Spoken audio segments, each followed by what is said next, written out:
जब जब श्री कृष्ण का नाम लिया गया है, ऐसा कभी नहीं हुआ कि राधा जी का नाम ना लिया गया हो। श्री कृष्ण के अमूमन भक्त राधे कृष्ण कहकर पुकारते थे, क्योंकि ये दो शब्द, ये दो नाम सिर्फ एक दूसरे के लिए बने हैं और इन्हें कोई अलग नहीं कर सकता। लेकिन तब क्या हुआ था जब कृष्ण को राधा को छोड़कर जाना पड़ा?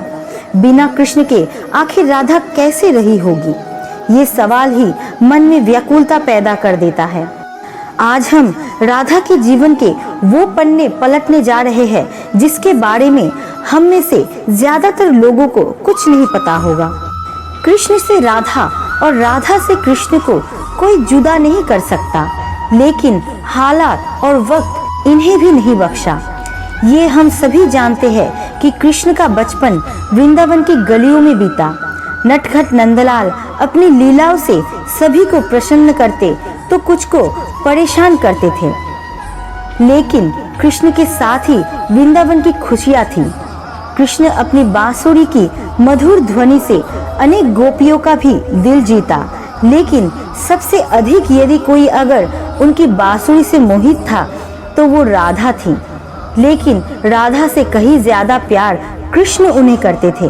राधा कृष्ण से उम्र में 5 वर्ष बड़ी थी, लेकिन फिर भी इस बात का फर्क ना ही कृष्ण को पड़ा और ना ही राधा को। राधा वृंदावन से कुछ ही दूरी पर रेपाली नामक गांव में रहती थी, लेकिन रोजाना कृष्ण की मधुर बांसुरी की आवाज से वो खींची चली आती थी। कृष्ण का जीवन भी साधारण नहीं था। धीरे धीरे वो समय निकट आ रहा था जब कृष्ण को वृंदावन छोड़कर मथुरा जाना था।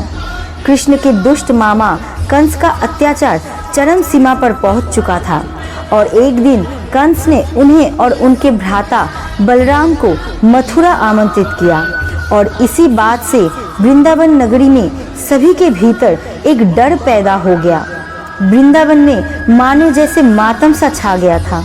माँ यशोदा तो परेशान थी क्योंकि उनका दिल का टुकड़ा उनसे दूर जा रहा था, लेकिन कृष्ण की गोपियां भी कुछ कम उदास नहीं थी। दोनों को लेने के लिए कंस के द्वारा रथ भेजा गया, जिसके आते ही सभी ने उस रथ के आसपास घेरा बना लिया, ये सोचकर कि कृष्ण को नहीं जाने देंगे।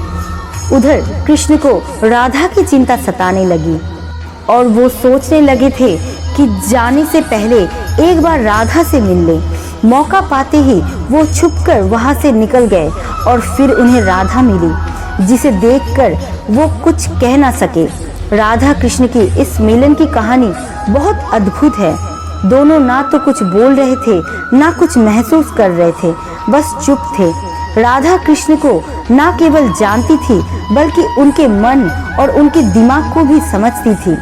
कृष्ण के मन में क्या चल रहा है ये पहले से ही भाप लेती थी, इसलिए शायद इन दोनों को उस समय कुछ बोलने की आवश्यकता नहीं पड़ी। और आखिर राधा को अलविदा कहकर कृष्ण लौट आए और आकर गोपियों को भी समझाया और अनुमति लेने के बाद वहां से चले गए। और वृंदावन कृष्ण के बिना सूना हो गया। ना ही कोई चहल पहल थी, ना ही कृष्ण की लीलाओं की कोई झलक। बस सभी कृष्ण के जाने के गम में डूबे थे।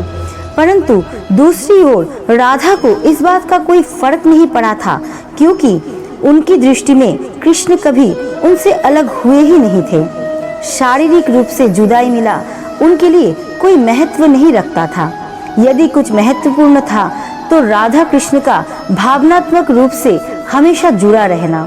कृष्ण के जाने के बाद राधा पूरे दिन उन्हीं के बारे में सोचती रहती और ऐसे ही लंबा अरसा बीत गया। लेकिन आने वाले समय में राधा की जिंदगी क्या मोड़ लेने वाली थी, उन्हें इसका अंदाजा भी नहीं था। जो हर लड़की के साथ होता है वही राधा के साथ भी हुआ। माता पिता के दबाव में आकर राधा को भी शादी करना पड़ा और विवाह के बाद अपना जीवन संतान, घर, गृहस्थी के नाम करना पड़ा। लेकिन दिल के किसी कोने में अब भी कृष्ण मौजूद थे। दिन बीत गए, वर्षों बीत गए और समय आ गया था कि अब राधा काफी वृद्ध हो गई थी। और फिर एक रात वो चुपके से घर से निकल गई और घूमते घूमते कृष्ण की द्वारिका नगरी जा पहुंची। वहां पहुंचते ही उन्होंने कृष्ण से मिलने के लिए निवेदन किया, लेकिन पहली बार उन्हें मौका प्राप्त तब हुआ जब कृष्ण काफी लोगों के बीच घिरे हुए खड़े थे। राधा को देखते ही कृष्ण की खुशी का ठिकाना नहीं रहा, लेकिन तब भी दोनों में कोई वार्तालाप नहीं हुई, क्योंकि अभी भी उन्हें अल्फाजों की आवश्यकता नहीं पड़ी थी। कहते हैं कि राधा कौन थी, ये द्वारिका नगरी में कोई नहीं जानता था। राधा के अनुरोध पर कृष्ण ने उन्हें महल के एक देविका के रूप में नियुक्त कर दिया। वो दिन भर महल में रहती, महल से संबंधित कार्यों को देखती और जब भी मौका मिलता दूर खड़े होकर कृष्ण के दर्शन कर लेती। लेकिन फिर भी न जाने क्यों राधा के मन में धीरे धीरे एक भय पैदा हुआ था, जो बीतते समय के साथ बढ़ता चला गया और उन्हें फिर से कृष्ण से दूर जाने का डर सता रही थी। उनकी भावनाएं उन्हें कृष्ण के पास नहीं रहने देती, साथ ही बढ़ती उम्र भी अब उन्हें कृष्ण से दूर ले जा रही थी।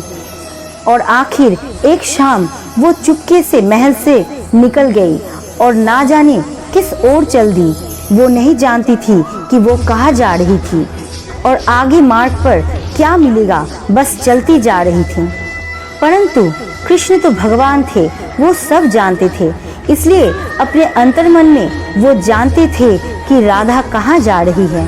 फिर वो समय आ गया जब राधा को कृष्ण की आवश्यकता पड़ी।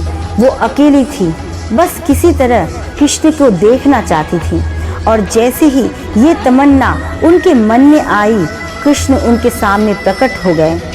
कृष्ण को अपने सामने देखकर राधा खुश हो गई, परंतु दूसरी ओर वो समय निकट आ गया जब राधा अपने प्राण त्याग कर दुनिया को अलविदा कहना चाहती थी। कृष्ण राधा से प्रश्न किया, कहा कि उनसे कुछ मांगे, लेकिन राधा ने मना कर दिया और कृष्ण फिर से कहा कि जीवन भर राधा तुमने मुझसे कभी कुछ नहीं मांगा। कृष्ण के अनुरोध पर राधा ने उनसे आखिरी बार बांसुरी बजाने के लिए कहा और कृष्ण बिना देरी किए बांसुरी को निकाला और बेहद मधुर धुन बजाने लगे। बांसुरी की आवाज जैसे ही उनके कानों में गई, राधा ने अपनी आंखें बंद कर ली और धीरे धीरे राधा ने अपना शरीर त्याग दिया और दुनिया से चली गई। उनके जाते ही कृष्ण ने राधा को अपने गोद में ले लिया और राधा को गले लगाकर रोने लगे। उनके आंखों से आंसू रुकने का नाम नहीं ले रहे थे और उसी दिन से कृष्ण ने बांसुरी को कभी नहीं बजाया। तो ये थी राधा और कृष्ण के जीवन की कहानी। दोस्तों, आपको ये कहानी कैसे लगे कमेंट्स में ज़रूर बताना। अगर अच्छे लगे तो चैनल को लाइक एंड सब्सक्राइब ज़रूर करना। आपका कीमती समय देने के लिए दिल से शुक्रिया।